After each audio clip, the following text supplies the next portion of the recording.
Déclaration fracassante d'un directeur d'une banque de prêts hypothécaires en Israël. Le marché immobilier en Israël n'est pas ce que vous croyez. Comme chaque semaine, nous allons faire un tour d'horizon de l'actualité économique israélienne avec docteur Daniel Guggenheim qui est avec nous. Daniel, bonjour, merci d'être avec nous. Bonjour. Alors, on va commencer avec quelque chose qui touche les Israéliens, pas seulement les Israéliens, le monde entier, mais peut-être encore plus les Israéliens, la frénésie d'achat autour du Black Friday. Oui, vous avez parlé de frénésie mondiale, c'est Ouais. vrai, c'est un phénomène mondial, c'est vrai, mais en Israël, c'est spécialement des chiffres impressionnants. On est 1,5 milliard de shekels qui ont été achetés donc le vendredi d'il y a quelques jours. C'est énorme. Pourquoi? C'est 24% plus que l'année dernière et ça dépasse même ce qu'il y avait avant la guerre. Donc ça veut dire vraiment que la consommation reprend bien. C'est D'ailleurs, surtout des achats en ligne, il y a parce de que les tout. magasins aussi font beaucoup de bruit autour de ça. C'est vrai, Mhm. c'est vrai, c'est vrai. Et d'ailleurs, l'OCDE a publié ses prévisions pour Israël pour l'année prochaine, pour 2026, et il a parlé d'une croissance de 4,5%, ce qui est énorme quand on voit par rapport au monde entier. On pense 2% l'année prochaine, et même dans les pays européens, entre 0 et 1%, et Israël, c'est 4,5%. C'est ce qui se passe en Israël, c'est que la croissance est poussée par la consommation des ménages, un phénomène très intéressant. Bien sûr, il y a aussi les entreprises, mais c'est ça, apparemment, qui fait aussi beaucoup marcher l'économie. Est-ce que ça veut dire qu'après, il y a eu peut-être certains ralentissements pendant la guerre, est-ce que ça veut dire que justement, après que peut-être que la situation sécuritaire s'améliore un tout petit peu, ça veut dire que les Israéliens ont repris donc la consommation?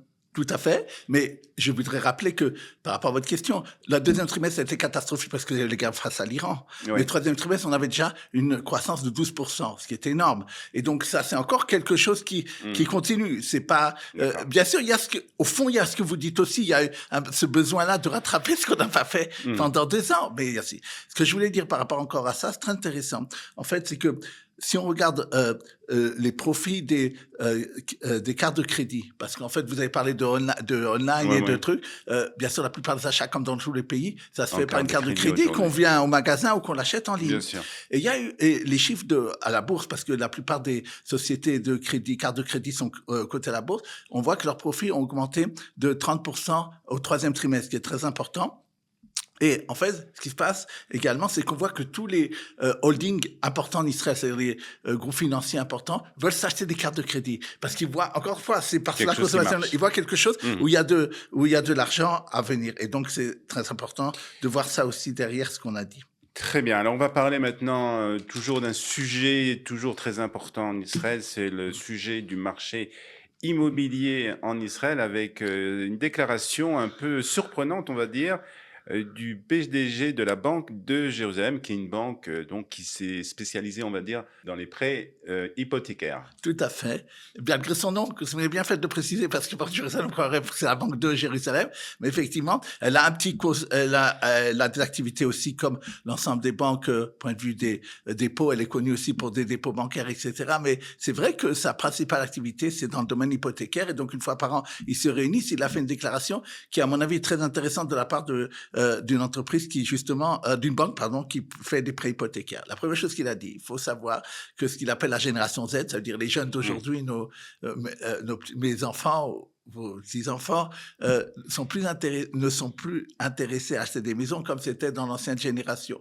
Il dit que en Israël, les jeunes veulent un profit rapide, pas des épargnes à long terme. Ils voient ça à la bourse, l'argent qu'ils épargnent, au lieu de vouloir que ça soit un appartement, ils sont prêts à faire des locations à partir d'un endroit à l'autre, mais ils veulent c'est pas là où ils vont vouloir épargner. Donc c'est important. Donc c'est le marché de la location qui va devenir et qui devient de plus en plus important. Oui, d'ailleurs, les gens se plaignent que les prix de location, bien que par rapport à un prix d'achat, la moyenne, il faut savoir, c'est 2-3% de rentabilité. Mais effectivement, les gens se plaignent que les prix de location augmentent. Mais il faut regarder qu'au niveau national, c'est quand même que 2-3%. Et justement, au niveau de la location, il a des choses intéressantes. Il a dit que lui, ce qu'il voit, c'est que les projets de location à long terme, ce qui serait une solution d'ailleurs pour ces jeunes-là, d'après lui, sont souvent bloqués parce qu'ils sont pas assez rentables, et vu les taux d'intérêt aussi de la Banque d'Israël et autres. Et donc, donc, il dit qu'il y a un problème aussi au niveau de ces projets immobiliers. Il dit maintenant sur Tel Aviv. Il dit Tel Aviv, c'est une catastrophe. Il dit les gens partent de Tel Aviv. Il n'y a pas de 50-60 000 shekels le mètre carré, c'est trop cher pour les gens. Il dit il n'y a pas d'ailleurs des grands appartements de 5 pièces, ça se vend pas du tout. Et donc, ça c'est important de le dire que donc il dit de ne pas que c'est pas un bon marché. Et le marché de la location aussi très élevé.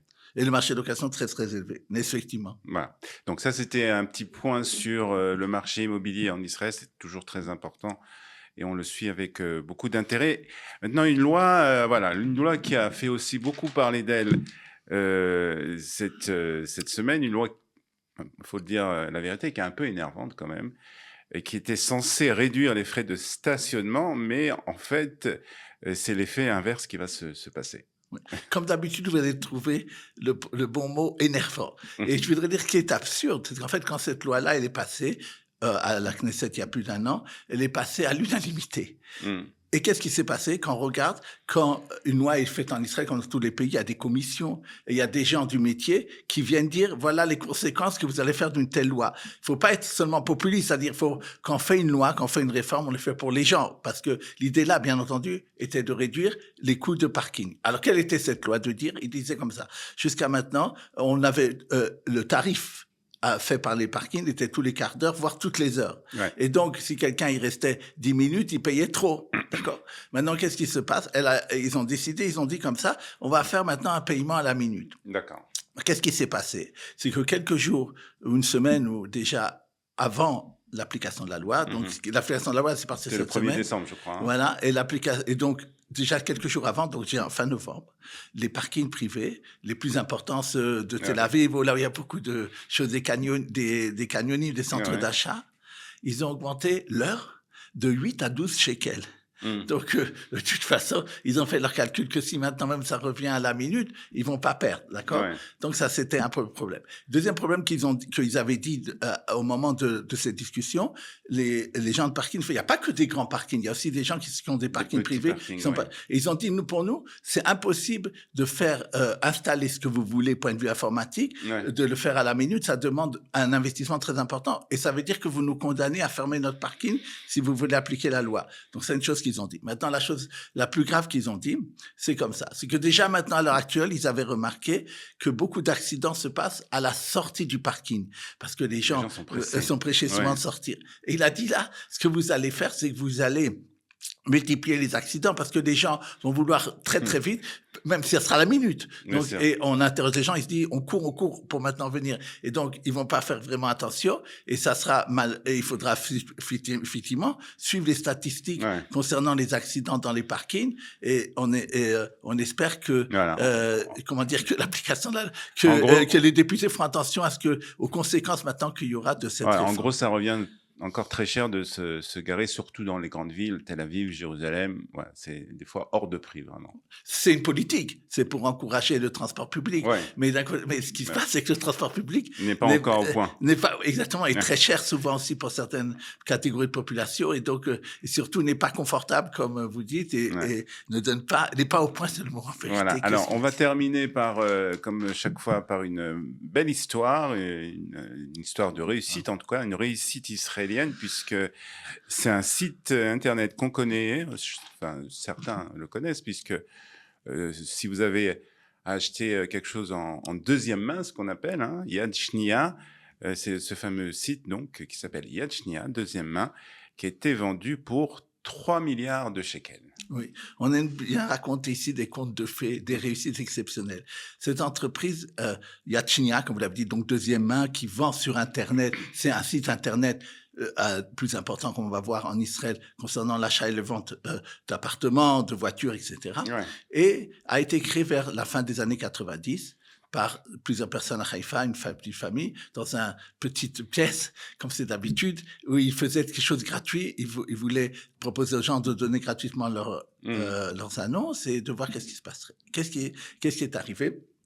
Déjà, en 2009, donc 10 ans après, ils ont été rachetés par Walla Bezek, qui est connu, pour plus de 100 millions de shekels. Donc, ils avaient déjà du succès. Maintenant, 2014, encore autre chose, 850 millions de shekels.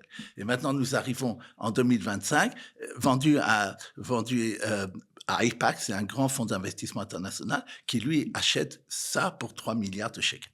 Alors, donc, qu'est-ce qui fait, d'abord, quels sont les chiffres? Pourquoi ils ont voulu l'acheter tellement? Ouais. D'abord, les chiffres, C'est rentable, sans doute, s'ils l'ont fait. voilà, c'est qu'il y a 300 millions de shekels, on pense, de chiffre d'affaires par an.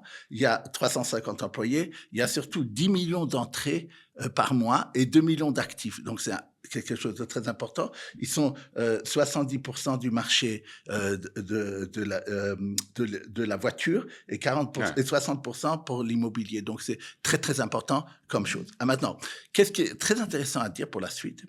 C'est que avant la suite, je voulais dire, lui, il dit, qu'est-ce qui a fait mon succès?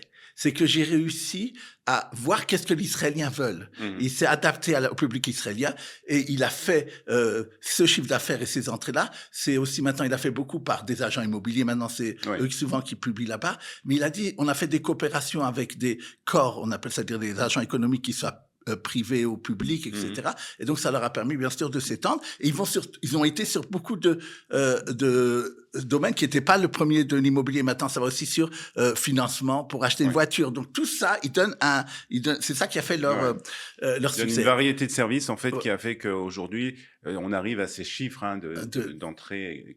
Alors, ce que je voulais dire, c'est pour la suite, c'est que Apax a décidé que le PDG va rester. Et lui, il a un plan pour continuer. Ce que vous allez voir, c'est bientôt ce qu'on appelle des visites virtuelles.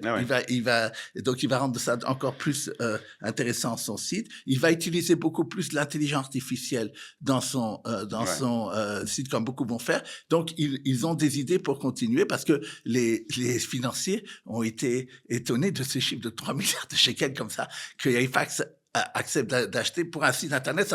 C'est le plus grand de l'histoire. C'est la plus transaction d'histoire d'achat d'un site Internet. Yad Shnia, en tout cas, c'est un site très utile si vous cherchez une voiture, un appartement, mais même aussi, il y a toutes sortes d'objets, des meubles, des lits, des chambres, enfin, plein de choses à Ils ont dit aussi qu'ils vont aller jusqu'à la Grèce et Chypre. Ça veut dire, ils remarquent que les Israéliens sont là-bas. C'est aussi s'étendre géographiquement, donc c'est très intéressant. Très bien. Merci beaucoup, en tout cas, Daniel, pour toutes ces informations sur l'économie israélienne et à la semaine prochaine. Merci.